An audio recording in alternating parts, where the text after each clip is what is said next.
You ever notice how everyone wants to be famous until they actually are? You scroll through social media, watching people manufacture perfect lives, chasing followers like oxygen, performing for strangers who'll forget them by tomorrow. You see the influencers, the celebrities, the people who made it, and you think that's the dream. But here's what nobody tells you. The spotlight doesn't warm you, it burns. You become a product, a thing people consume, and the moment you stop performing exactly how they want, they'll devour you instead. You're not a person anymore, you're entertainment. And the worst part? You can't escape it. Everyone knows your face. Everyone thinks they own a piece of you. Your victories aren't yours. Your pain isn't private. You exist for their pleasure, and the second you stop being useful, they'll throw you away and find someone new to worship. That's not success. That's a cage made of attention. And the Romans? They perfected this horror 2,000 years before Instagram even existed. You're standing in the tunnel beneath the Colosseum, and the roar above you sounds like the ocean trying to swallow the sky. 50,000 people are screaming, and they're screaming for you. Except they're not really screaming for you. They're screaming for the idea of you, for what you represent, for the blood you're about to spill, or the blood that's about to pour out of your body onto the sand. You're a gladiator. You're the Roman Empire's biggest celebrity, and you absolutely hate every single second of it. Here's the thing that movies get wrong about gladiators. They show you the glory, the triumph, the moment when the crowd goes wild and the emperor gives the thumbs up and you walk away a hero. What they don't show you is that you're essentially a slave with really good PR. Most gladiators were prisoners of war, criminals, or people so desperately poor they sold themselves into this life because starving to death seemed worse. Spoiler alert, they were wrong. You know what's worse than starving? Being property. Being forced to train 8 hours a day to murder people for entertainment. Being fed a special diet of barley and beans that keeps you strong but makes you constantly bloated because a little extra fat actually protects your organs when someone stabs you. The Romans literally fattened gladiators up like prize pigs because it made the fights last longer. Better show value. You live in a gladiator school called a ludus, which is just a prison with a gym membership.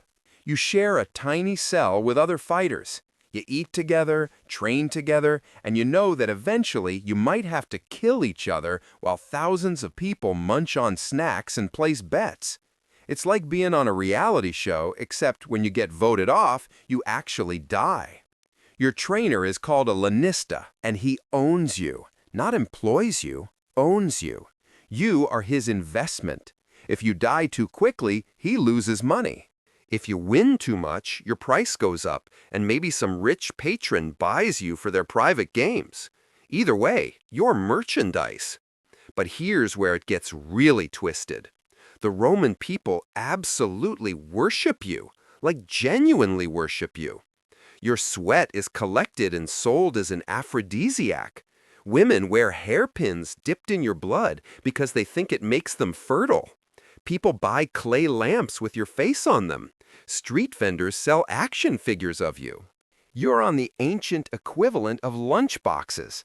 There are graffiti messages all over Pompeii where women write things like, "Celadus the Thracian makes all the girls sigh," and "Crescens the net fighter holds the hearts of all the girls." You've got groupies, superfans, people who know your fighting record better than you do. Philosophers write essays debating your technique. Poets compose verses about your victories. And you can't walk down the street without people recognizing you, touching you, wanting a piece of you. If this sounds familiar, it should, because this is literally the exact same parasocial nightmare that modern celebrities deal with, except with more stabbing. You're famous, but you can't enjoy it because you're not free. People scream your name, but they'd happily watch you die. They love you the way you love a character in a TV show, completely and totally without actually caring about you as a human being. You're a fantasy to them. When you win, they cheer. When you're injured, they gasp with excitement. When you die, they feel entertained, maybe a little sad like when your favorite character gets killed off. And then they immediately start obsessing over the next fighter.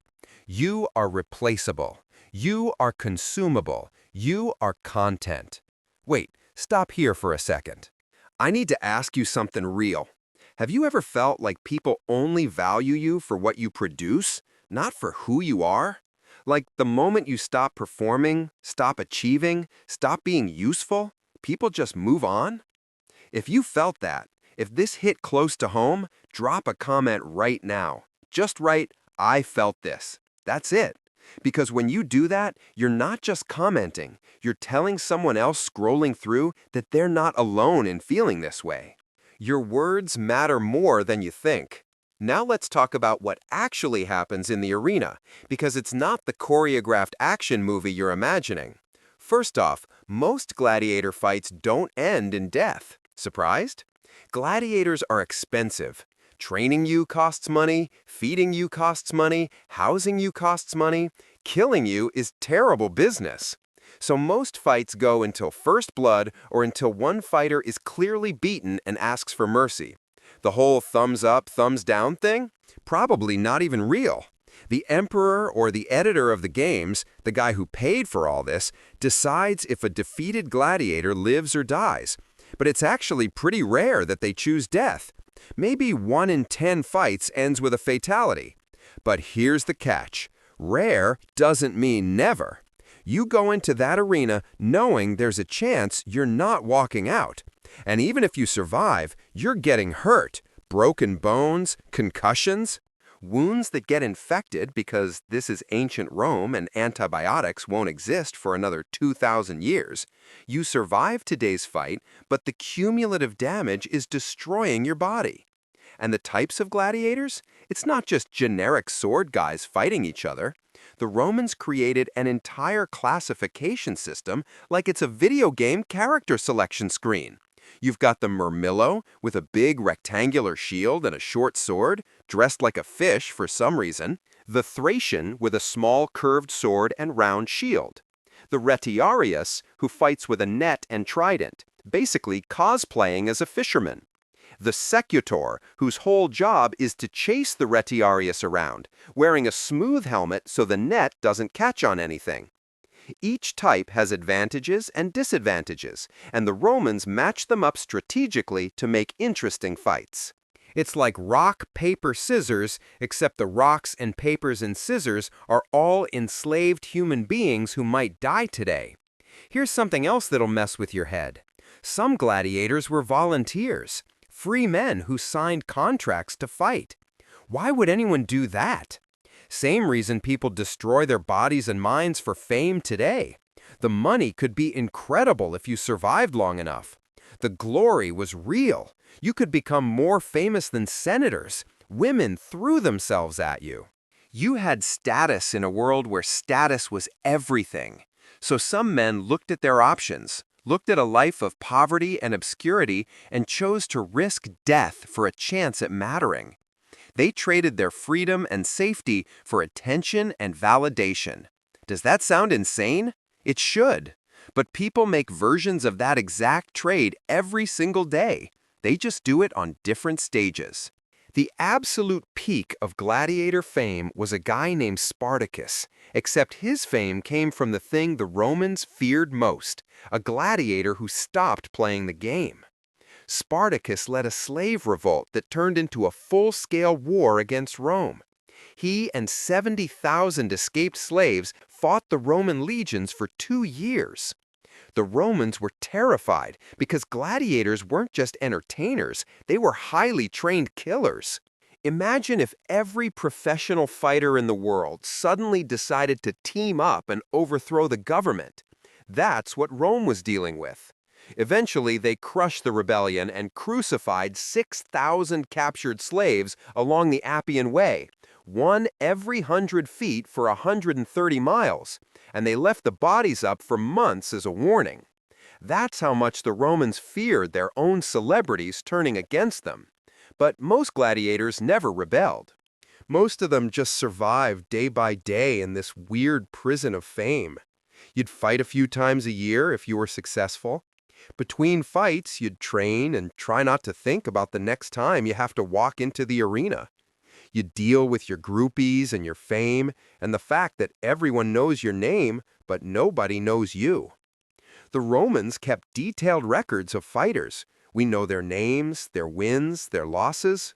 Flamma fought 34 times, won 21, drew 9, and was granted freedom 4 different times, but kept choosing to go back and fight. Why? Maybe he didn't know how to be anything else. Maybe the fame was too addictive. Maybe freedom without purpose felt worse than slavery with glory. We'll never know. But it tells you something about what this life does to a person. And the crowds. Let's talk about the crowds, because they're the worst part. 50,000 people treating your potential death like a sporting event. They're eating, socializing. The arena had awnings to provide shade so spectators wouldn't get uncomfortable while watching you suffer. There were vendors walking around selling wine and snacks. People brought cushions to sit on. It was a day out, family entertainment. Parents brought their children to watch you bleed. The emperor would show up, and it was this whole thing. Everyone performing for everyone else, and you're down in the sand, performing hardest of all because your life literally depends on putting on a good show. If stories like this one hit different for you, if you're the kind of person who wants to understand the raw, unfiltered truth behind history, then this channel is your place. Subscribe so you never miss when we uncover another piece of the past that textbooks tried to sanitize. You belong here. The psychology of it is fascinating and horrible. The gladiators who succeeded had to develop this split personality. In the arena, you had to be a killer, aggressive, and ruthless. Outside the arena, you had to be likable, charismatic, someone the crowds wanted to support. You're a performer playing a role, and the role is yourself, but more violent. You smile for your fans, you sign autographs, or whatever the ancient Roman equivalent was. You let people touch you for good luck. You play the game because playing the game keeps you alive. And slowly you forget which version is real. Are you the person or the performance? After a while, there's no difference. Some gladiators won their freedom through sheer skill and survival. After years of fighting, if you were successful enough, you might be granted a wooden sword called a rudis, which symbolized your freedom. But freedom to do what? You're famous for killing people. You've spent years in this brutal system. Your body is broken. Your mind is damaged. Most freed gladiators became trainers, staying in the only world they knew. They'd been celebrities, and now they were has-beens, teaching the next generation of slaves how to murder each other entertainingly. The system fed itself. The Roman Empire eventually fell, but this dynamic didn't. We still create celebrities and worship them and consume them and discard them. We still watch people destroy themselves for our entertainment and call it content. We still confuse attention with love, fame with value, performance with identity. The technology changed, but the psychology didn't. We're still Romans in the stands, snacking and cheering while people bleed for us. Except now the blood is metaphorical, and the arena is digital, and the gladiators are everyone trying to go viral. You want to know the most disturbing part? The gladiators were the lucky ones. At least people knew their names. At least their suffering was visible. Right now, this very second, there are people performing for survival in ways we don't even see. Gig workers destroying their bodies for algorithms that don't care if they live or die. Content creators burning out chasing engagement. People in every industry sacrificing their humanity to stay relevant, to stay employed, to matter in systems that treat humans as disposable resources. We built our entire economy on the gladiator model. We just stopped calling it that. So yeah, people worshipped gladiators. built statues of them, wore their merchandise, screamed their names. And the gladiators hated it because worship isn't love. Worship is projection. The crowd didn't love the gladiator, they loved what the gladiator represented: power, violence, victory, the triumph of the human will. They loved the story. The actual human being covered in scars and trauma and existential dread? That person was just the vehicle for the story. That person was replaceable. That person was already dead, whether they knew it yet or not. Fame didn't save them. It was just another cage. And the truly horrifying thing is that 2,000 years later, we still haven't figured out how to stop building those cages. We just make them bigger and call them opportunities.